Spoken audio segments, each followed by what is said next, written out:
yang artinya, wahai orang-orang yang beriman, maka kalian aku tunjukkan suatu perniagaan yang dapat menyelamatkan kalian dari siksa yang pedih, yaitu kalian beriman kepada Allah Subhanahu wa taala dan Rasul-Nya, serta berjihad di jalan Allah Subhanahu wa taala dengan harta dan jiwa kalian. Yang demikian itu lebih baik bagi kalian jika kalian mengetahuinya. Niscaya Allah Subhanahu wa taala akan mengampuni dosa-dosa kalian dan memasukkan kalian ke dalam surga yang mengalir sungai-sungai di bawahnya, serta memasukkan kalian di tempat tinggal yang baik di dalam surga. Itulah keberuntungan yang besar dan karunia lainnya yang juga kalian cintai, yaitu pertolongan dari Allah Subhanahu wa taala dan kemenangan yang dekat waktunya. Berikanlah kabar gembira kepada orang-orang yang beriman, wahai orang-orang yang beriman, jadikanlah kalian sebagai penolong Allah Subhanahu wa taala, sebagaimana Nabi Isa bin Maryam alaihi salatu wassalam telah berkata kepada Hawariyu, siapa yang akan menjadikan penolong untuk menegakkan agama Allah Subhanahu wa taala? Maka Hawariyu tersebut berkata, kamilah yang akan menjadikan penolong Allah Subhanahu wa taala. Lalu segolongan dari Bani Israil beriman dan segolongan yang lainnya kafir. Maka kami berikan kekuatan kepada orang-orang yang beriman terhadap musuh-musuh mereka, sehingga mereka menjadi orang-orang yang benar. Assalamualaikum warahmatullahi wabarakatuh.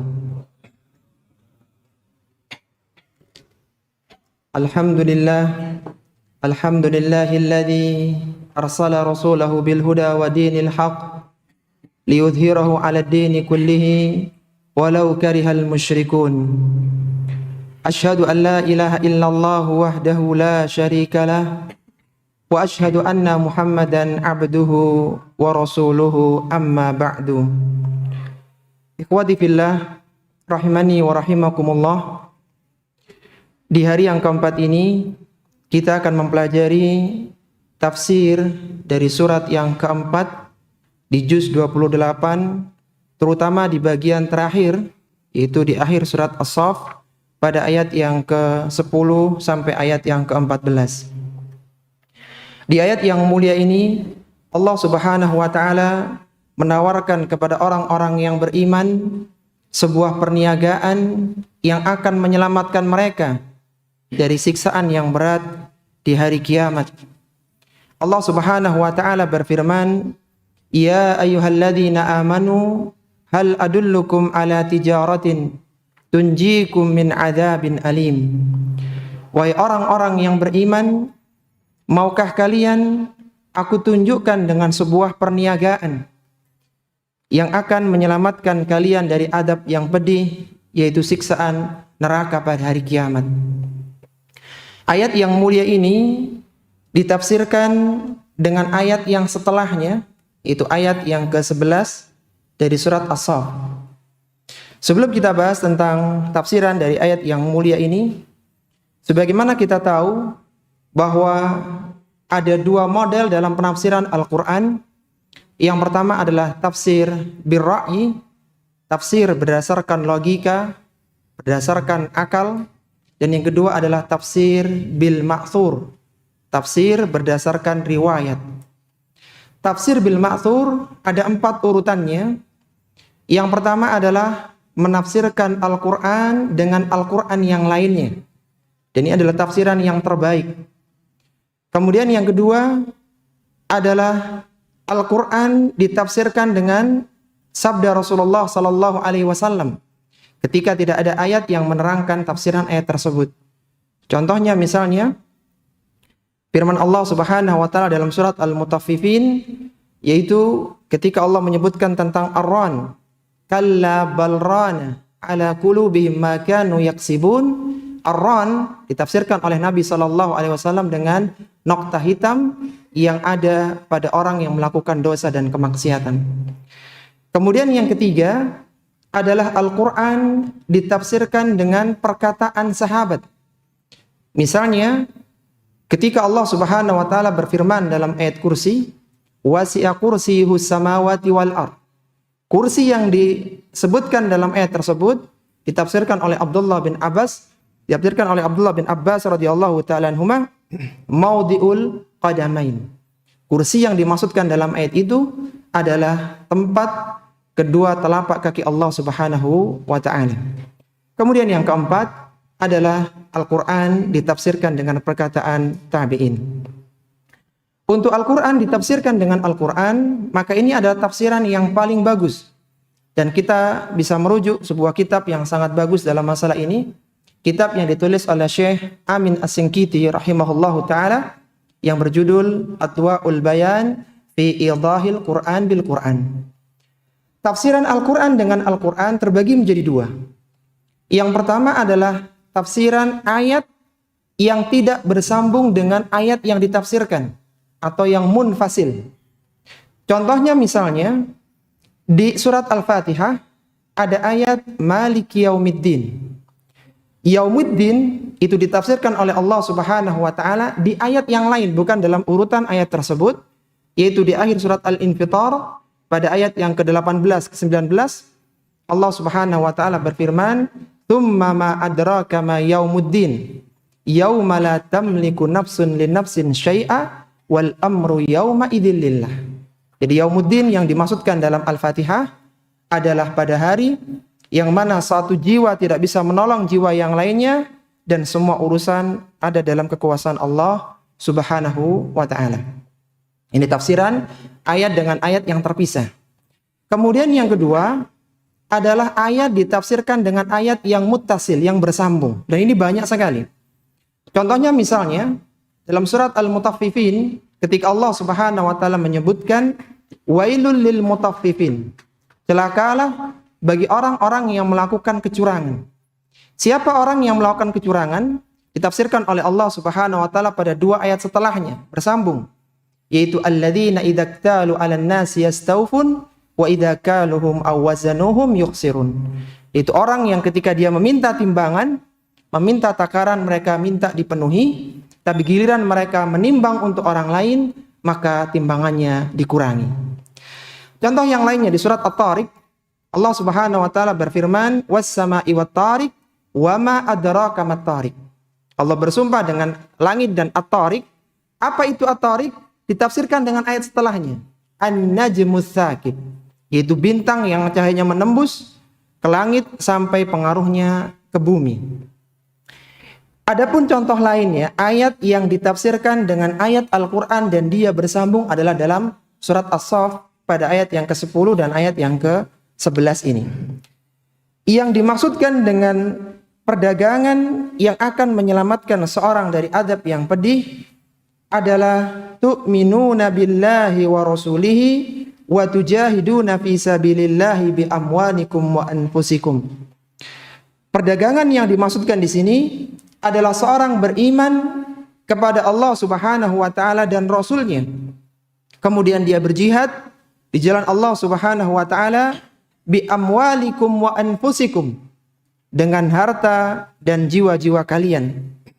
Jadi seorang yang ingin selamat dari siksa neraka, dia harus beriman kepada Allah Subhanahu wa taala dan melakukan atau berjihad, berjuang di jalan Allah Subhanahu wa taala.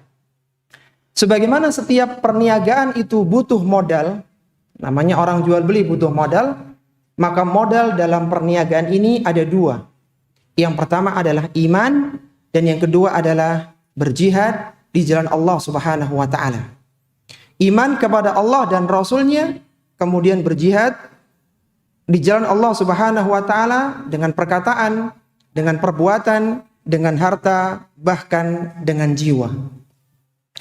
Seorang yang memenuhi dua syarat ini dalam perniagaan itu, maka dia akan mendapatkan keutamaan yang pertama disebutkan pada ayat setelahnya, yaghfir lakum dzunubakum, akan diampuni semua dosa-dosa kalian, wa yudkhilukum jannatin tajri min tahtihal anhar, dan kalian akan dimasukkan ke dalam surga yang mengalir sungai-sungai di bawahnya. Banyak sekali ayat yang menyebutkan tentang sungai-sungai surga, dan sungai-sungai surga itu berupa minuman yang terdiri dari 4 macam jenisnya. Sebagaimana Allah jelaskan dalam surat Muhammad pada ayat yang ke-15, Allah Subhanahu wa taala berfirman, mathalul jannati allati wu'idal muttaqun. Permisalan surga bagi orang-orang yang bertakwa. Fiha anharum min ma'in ghairi asin. Yang pertama adalah minuman berupa air yang murni. Wa anharum min labanin lam yataghayyar ta'muh. Dan air susu yang tidak berubah rasanya. Kita tahu susu yang murni itu pagi hari diperah, maka sebelum siang kalau nggak dimasukkan kulkas ya, maka dia akan berubah, bahkan bisa basi. Adapun sungai surga, susunya tidak berubah rasanya. Wa anharum min khamril ladzatil lisyaribin. Dan sungai khamr yang sangat lezat bagi para peminumnya. Wa anharum min asalim musaffa, dan sungai madu yang murni. Ini adalah sifat-sifat sungai yang ada di surga. Kemudian wa masakina thayyibatan fi jannati adn. Dan kalian akan mendapatkan tempat tinggal yang baik di surga Aden. Setiap penghuni surga, mereka akan tahu tempat tinggalnya di surga meskipun tidak pernah mendatanginya sebelumnya. Karena ketika di alam kubur, orang-orang yang beriman setiap pagi dan petang dibukakan sebuah lubang yang dia bisa melihat tempatnya di surga. Sehingga Allah Subhanahu wa taala menyebutkan rumah orang-orang yang beriman di dalam surga dalam surat Muhammad, wa yudkhiluhum jannata arrafaha lahum. Mereka akan masuk ke dalam surga yang arrafah. Itu ada tasdidnya ya, yang arrafah, yang mereka benar-benar kenal dengan surga tersebut.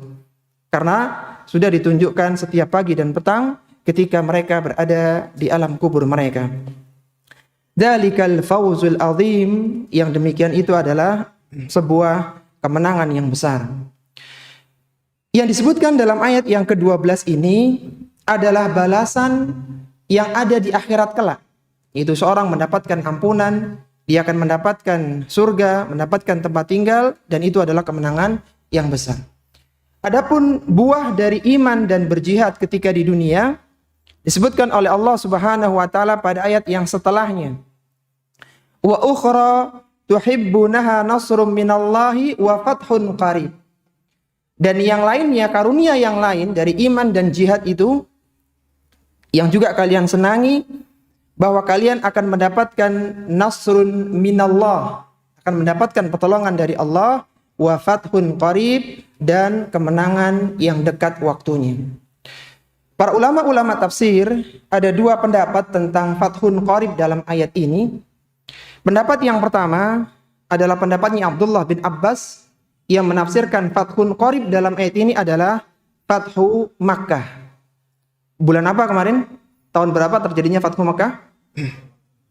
Bulan Ramadan tahun 8 Hijriah. Dan ini terjadi.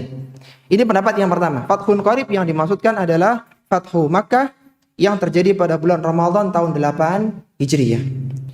Kemudian pendapat yang kedua, pendapatnya Atha radhiyallahu rahimallahu taala, Fathun qarib yang dimaksudkan dalam ayat ini adalah Fathu Faris war Rum, yaitu penaklukan Persia dan penaklukan Romawi.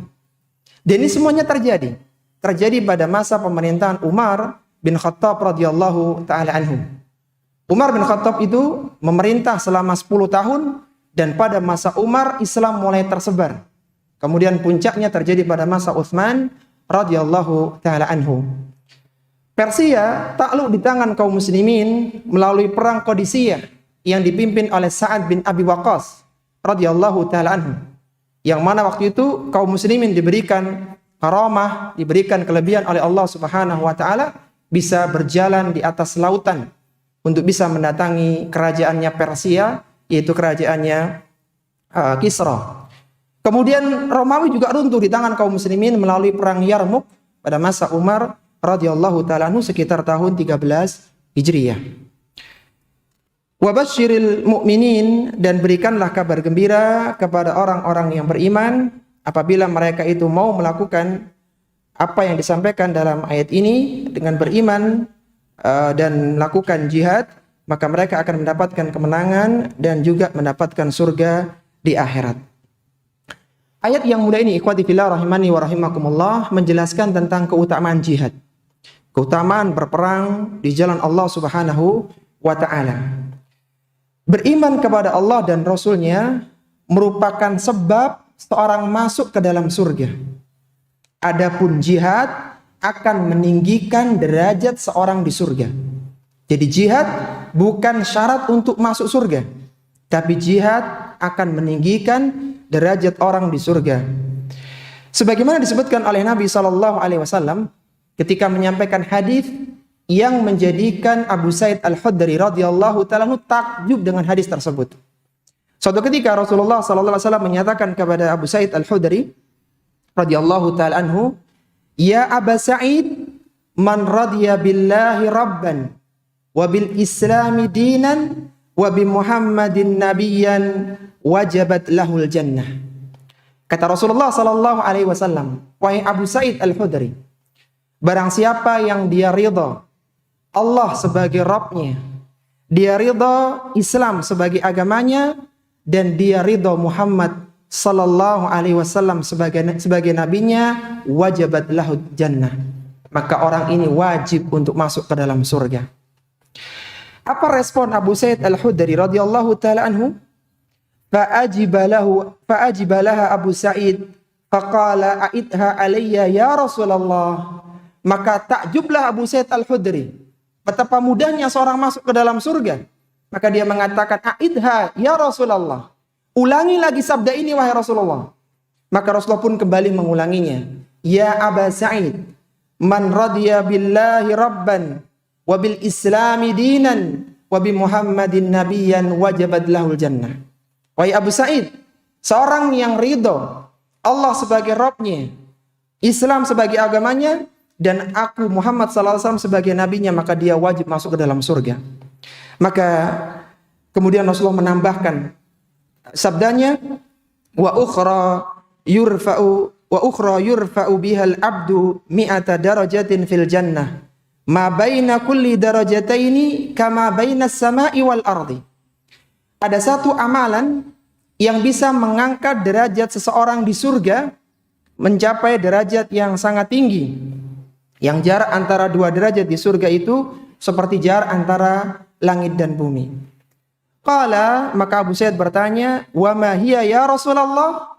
Apa itu amalan itu ya wahai Rasulullah? Qala, "Al-jihadu fi sabilillah, al-jihadu fi sabilillah."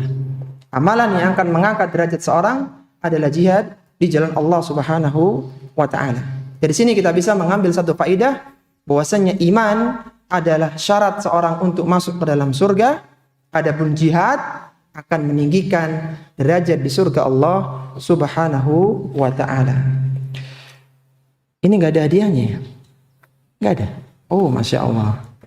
Berarti enggak ada murojaah ini. Atau murojaah ya? Hadiahnya insya Allah berdoa aja sendiri-sendiri ya. Insya Allah Allah beri yang lebih baik insya Allah daripada hadiah yang ada. Baik, kita murojaah dulu ikhwati fillah supaya bisa diserap apa yang sudah kita pelajari. Siapa yang bisa menyebutkan dua model tafsiran secara umum? Iya, fadhal. Silakan. Ini tanpa hadiah ya. Jadi mohon maaf ini. Silakan.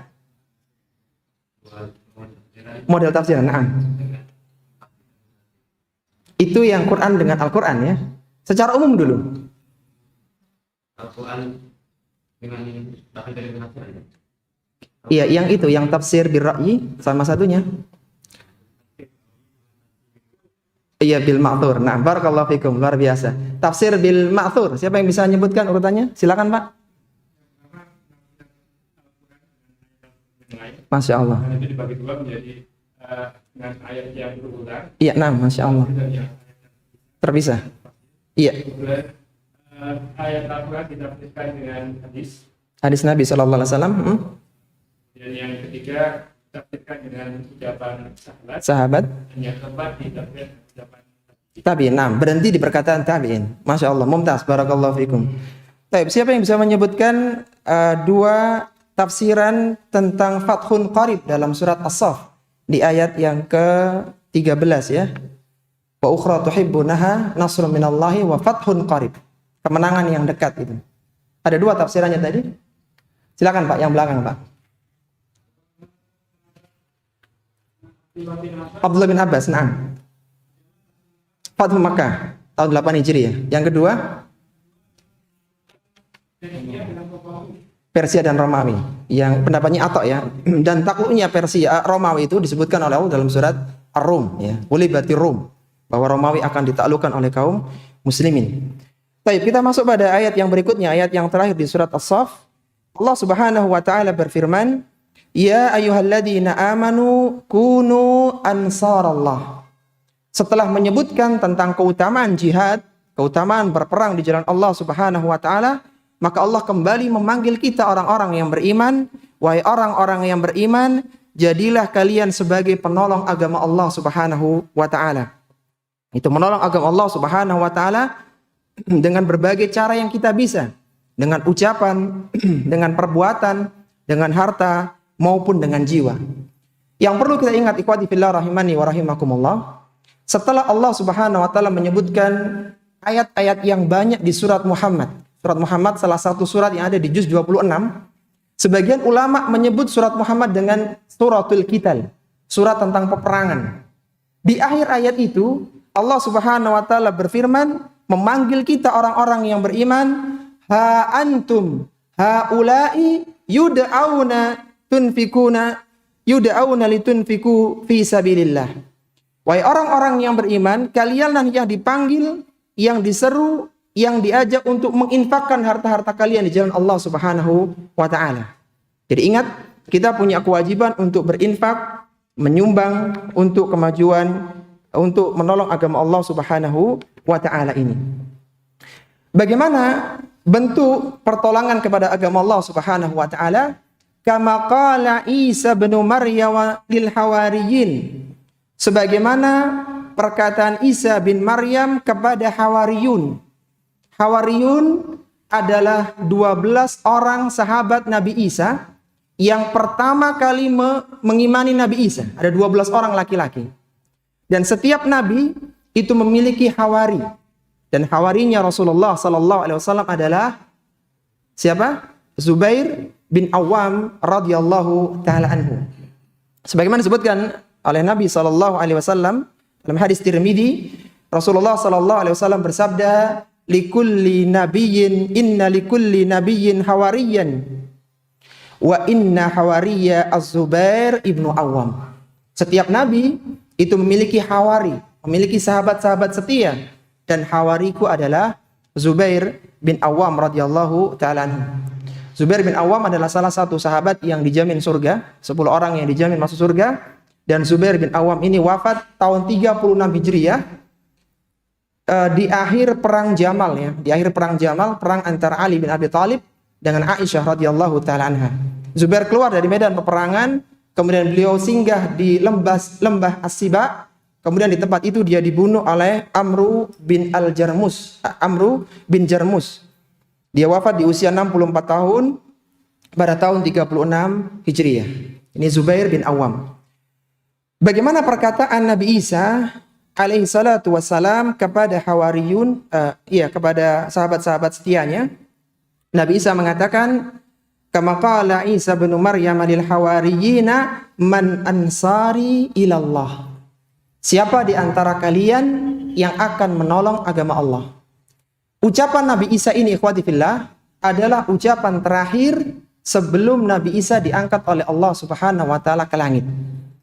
Ucapan ini diucapkan oleh Nabi Isa di detik-detik terakhir ketika orang-orang Yahudi berencana untuk membunuh Nabi Isa. Karena Nabi Isa dianggap penyebar kesesatan, maka mereka berencana untuk mengepung sebuah rumah yang ada Nabi Isa dan para hawariyunnya. Dan di saat itulah Nabi Isa bertanya kepada para hawariyun, ketika sudah seperti ini para sahabat-sahabatku, man ansari ilallah, siapa kiranya yang akan menjadi penolong agama Allah? Artinya kalau aku sampai terbunuh dalam agresi ini, dalam penyerangan ini, dalam tragedi ini, siapa yang akan menjadi penerus untuk menyampaikan dakwah yang benar ini? Maka Hawariyun satu persatu mengatakan, nahnu ansarullah, kami akan menolong agama Allah. Kemudian setelah itu Nabi Isa alaihissalatu wassalam pun diangkat ke langit. Kemudian terjadi khilaf di kalangan para ulama sejarah tentang siapakah yang diserupakan oleh Allah menjadi wajah seperti Nabi Isa. Sebagian mengatakan yang diserupakan adalah pengkhianat yang menunjukkan tempat persembunyian Nabi Isa alaihi salatu wassalam, dan sebagian yang lainnya mengatakan itu adalah orang salih yang dia siap untuk menggantikan posisi Nabi Isa alaihi salatu wassalam. Yang jelas bahwasanya yang dibunuh, yang disalib oleh orang-orang Yahudi bukanlah Nabi Isa alaihi salatu wassalam, tapi orang yang diserupakan dengan Nabi Isa alaihi salatu wassalam. Taib, jika seorang itu beriman dan menolong agama Allah Subhanahu wa taala, niscaya Allah Subhanahu wa taala akan menolong dia. Sebagaimana Allah Subhanahu wa taala berfirman, "Ya ayyuhalladzina amanu in tansurullaha yansurkum wa yutsabbit aqdamakum."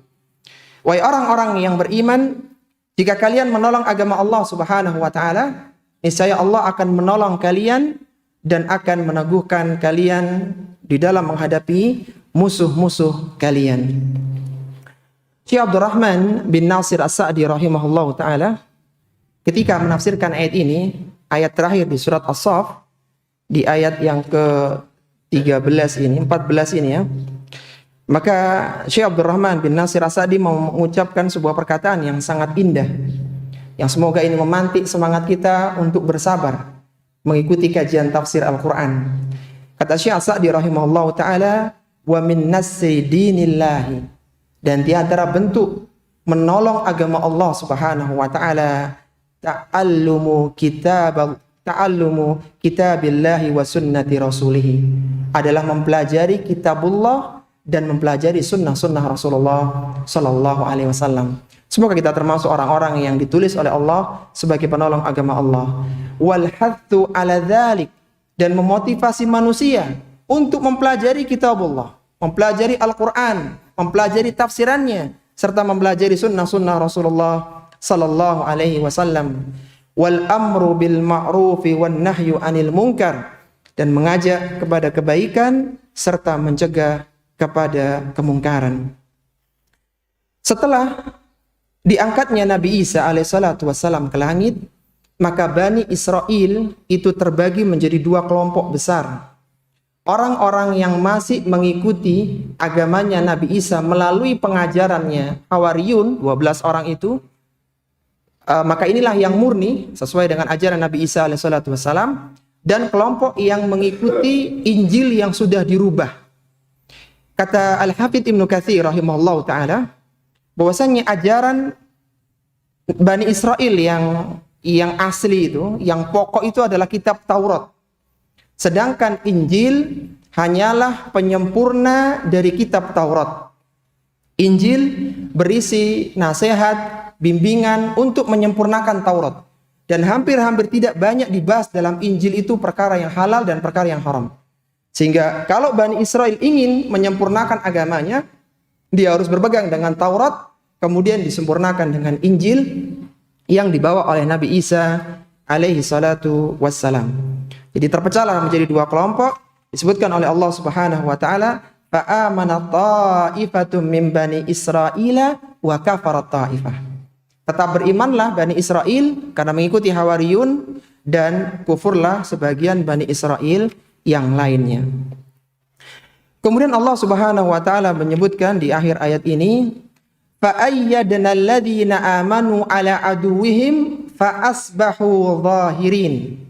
Maka kami akan berikan kekuatan kepada orang-orang yang beriman untuk menghadapi musuh-musuh mereka, fa asbahu zahirin, dan mereka akan menjadi kelompok orang-orang yang menang. Perlu kita yakini, ikhwati fillah rahimani wa rahimakumullah, bahwasannya serusak apapun zaman, akan tetap ada segolongan dari kaum muslimin yang masih berpegang dengan agama Islam yang murni. Sebagaimana Rasulullah sallallahu alaihi wasallam telah menjamin dalam hadisnya, kata beliau sallallahu alaihi wasallam, la yazalun nasu min ummati zahirina hatta ya'tiyahum amrullahi wa hum zahirun. Kata Nabi sallallahu alaihi wasallam, akan ada senantiasa segolongan dari umatku yang menegakkan kebenaran, yang mengikuti yang benar dari Nabi sallallahu alaihi wasallam, hatta ya'tiyahum amrullah, sampai datang urusan Allah Subhanahu wa taala, wa hum zahirun, dan mereka akan mendapatkan kemenangan. Agama Islam ini akan menang di atas seluruh agama-agama yang ada. Kapan? ketika diturunkannya Nabi Isa alaihi salatu wassalam. Tadi kan Nabi Isa kan diangkat ke langit. Siapa yang tahu usia berapa Nabi Isa itu diangkat ke langit? Nabi Isa diangkat usia berapa? Waduh, kalau nggak ada hadiahnya memang beda ya suasananya ya. Masya Allah. Nabi Isa diangkat ke langit usia 33 tahun. Dan nanti agama Islam akan menang di atas semua agama ketika Allah Subhanahu wa taala menurunkan Nabi Isa alaihi salatu wassalam. Nabi Isa akan diturunkan di Menara Putih di Damaskus di Syam, dan Nabi Isa ini akan turun di antara dua sayap malaikat. Yang mana Nabi Isa ini ketika bernafas, maka orang-orang kafir yang mencium nafasnya Nabi Isa akan mati. Dan nafasnya Nabi Isa tercium sejauh pandangan matanya. Jadi selama bisa dilihat Nabi Isa, maka sejauh itu pula akan tercium bau nafasnya. Dan kalau itu orang kafir, maka dia akan mati karena bau nafas tersebut, begitu. Taib. Syekh Wabil dalam kitabnya Asyratus Sa'ah menyebutkan 4 hikmah kenapa yang Allah turunkan di akhir zaman itu Nabi Isa, bukan Nabi Musa atau bahkan bukan Nabi Adam alaihi salatu wassalam. Kenapa kok Nabi Isa yang diturunkan? Ada 4 alasannya. Alasan yang pertama, Nabi Isa adalah Nabi yang terdekat masa nubuahnya dengan Rasulullah Muhammad SAW. Kita tahu Bani Israel itu banyak memiliki nabi. Nabi terbesar mereka adalah Nabi Musa, dan nabi terakhir mereka siapa? Nabi Isa alaihissalatu wassalam. Sehingga jarak nubuah terdekat dengan Rasulullah Muhammad SAW adalah Nabi Isa. Ini alasan yang pertama. Alasan yang kedua, kenapa Nabi Isa yang diturunkan di akhir zaman? Bukan nabi-nabi yang lainnya, untuk membantah klaimnya orang-orang Yahudi yang merasa membunuh Nabi Isa waktu itu. Ternyata Nabi Isa masih hidup. Kemudian alasan yang ketiga, kenapa Nabi Isa lah yang diturunkan, bukan nabi-nabi yang lainnya, untuk membantah klaimnya orang-orang Nasrani yang menganggap Nabi Isa sebagai Tuhan. Dan alasan yang keempat, karena Nabi Isa itu belum wafat, Nabi Isa harus diturunkan ke bumi agar meninggal di bumi dan dimakamkan di bumi. Nabi Isa tadi berapa usianya ketika diangkat? 33 tahun. Total usia Nabi Isa itu 40 tahun. Sehingga pasca diturunkan ada usia berapa tahun? 7 tahun lagi. Sebagaimana Rasulullah SAW menjelaskan tentang masa keemasan ketika turunnya Nabi Isa alaihissalatu wassalam. Beliau mengatakan, fayuqatilun nasa 'alal Islam. Nabi Isa akan memerangi manusia untuk masuk ke dalam agama Islam. Fayadukkus salibah. Nabi Isa akan mematahkan salib-salib. Wa yaqtulul khinzira, akan menyembelih, akan membunuh babi-babi. Wa yada'ul jizyata, akan meniadakan jizyah upeti. Wa yuhlikullahu fi zamanihil milala kulliha. Wa yuhlikullahu fi zamanihil milala kullaha illal Islam. Dan ketika itu Allah akan hancurkan semua agama illal Islam. Maka saat itulah agama Islam menjadi agama yang paling tinggi, yang paling kuat, yang paling menang di atas semua agama-agama yang ada. Wa yuhlikul masihad dajjal, dan Nabi Isa akan membunuh Dajjal di Bablut di Palestina. Dajjal akan dibunuh dengan satu pukulan tombak Nabi Isa, dan Dajjal akan mati seperti garam yang larut di dalam air. Kemudian kata Nabi SAW, fayamkuthu fil ardi arba'ina sanatan. Nabi Isa total usianya ketika di bumi itu 40 tahun. Karena sudah digunakan 33 tahun, maka hanya tersisa 7 tahun lagi. Tsumma yutawaffa fayusalli alaihil muslimun. Kemudian beliau setelah itu meninggal dan akan disalatkan oleh kaum muslimin. Inilah ikhwati fillah rahimani wa rahimakumullah, pembahasan tentang surat As-Saff, yang mana kita sebagai orang-orang yang beriman diajak oleh Allah Subhanahu wa taala untuk berjuang untuk membela agama Islam ini dengan apa yang kita punya, dan hendaknya kita bersabar sampai pada saatnya Islam dimenangkan di atas seluruh agama-agama yang ada. Semoga ayat-ayat ini bisa memantik semangat kita untuk rela berkorban untuk agama Islam yang mulia. Karena para sahabat, mereka telah mengorbankan harta mereka, dunia mereka, bahkan nyawa mereka untuk Islam. Maka sekarang Allah tunggu apa yang kita korbankan untuk agama Islam yang mulia. Kita tidak ditanya berapa bacaan Qur'annya Utsman bin Affan. Kita tidak ditanya berapa besarnya sedekahnya Abu Bakar As-Siddiq radhiyallahu ta'ala anhu. Kita akan ditanya berapa, apa yang sudah kita berikan untuk kemajuan agama Islam yang mulia. Semoga ayat ini benar-benar mantik semangat kita ketika Allah manggil kunu ansarallah. Jadilah kalian wahai orang-orang yang beriman penolong agama Allah. Apa yang kita bisa berikan, maka kita persiapkan untuk kemenangan dakwah ini. Kapan menangnya dakwah ini tidak menjadi pertanyaan yang penting. Yang penting adalah apa yang kita berikan untuk kontribusi kemenangan dakwah Islam. Semoga yang sedikit ini bermanfaat. Kita akhiri wasallallahu ala nabiyyina Muhammadin wa ala alihi wa sahbihi wasallam. Subhanakallahumma wa bihamdika asyhadu an la ilaha illa anta astaghfiruka wa atubu ilaik wa akhiru da'wana anil hamdulillahi rabbil alamin. Wassalamu alaikum warahmatullahi wabarakatuh.